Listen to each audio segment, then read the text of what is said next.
ఇంకా మా అక్క అయితే ఇదేంటి గిన్నెలు తోమేసింది అనమాట. గిన్నెలు తోమేసిన తర్వాత అయితే బట్టలు ఉతికింది. యాక్చువల్లీ మా మమ్మీ అన్నారు బట్టలు నానెట్టుంచు, నేనైతే వచ్చేసిన తర్వాత అయితే ఉతుకుతానని చెప్పేసి.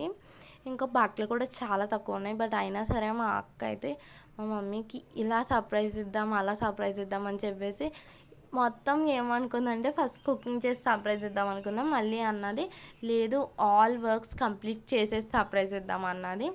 సరే నాకు చిన్న చిన్న పనులు చెప్పి చేస్తాను అన్నాను.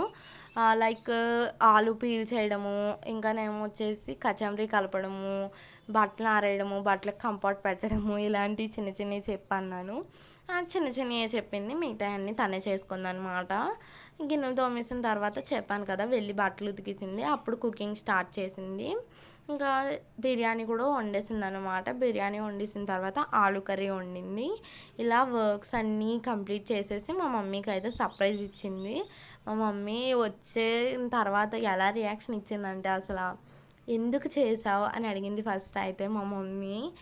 ఎందుకు చేసామంటే నువ్వు ఎండలో ఇప్పుడు ఎండలు ఎలాగున్నాయో తెలుసు కదా ఫ్రెండ్స్, ఇంకా తిరిగి తిరిగి వచ్చి టాన్ అయిపోతావు కదా మమ్మీ, ఇంకా నీకోసమే సర్ప్రైజ్ అని చెప్పేసి అన్నది అనమాట. ఇంకా ఓకే సరే అని చెప్పేసి అన్నది. ప్రతిసారి కూడా మా మమ్మీకి సర్ప్రైజ్లు ఎక్కువ ఇచ్చేస్తుంది మా అక్క. మాట్లాడితే ఇదొక పని చేసే సర్ప్రైజ్ అంటే లైక్ మెప్పు పొందేస్తుంది. ఈసారి నేను కూడా ఏదైనా సర్ప్రైజ్ ఇవ్వాలి మా మమ్మీకి. ఇంకా మేడ మీద అయితే ఎండ మామూలుగా లేదు ఫ్రెండ్స్. నిన్న ఆరేసిన బట్టలన్నీ తీసేసి ఈరోజు ఆరేసాను అనమాట.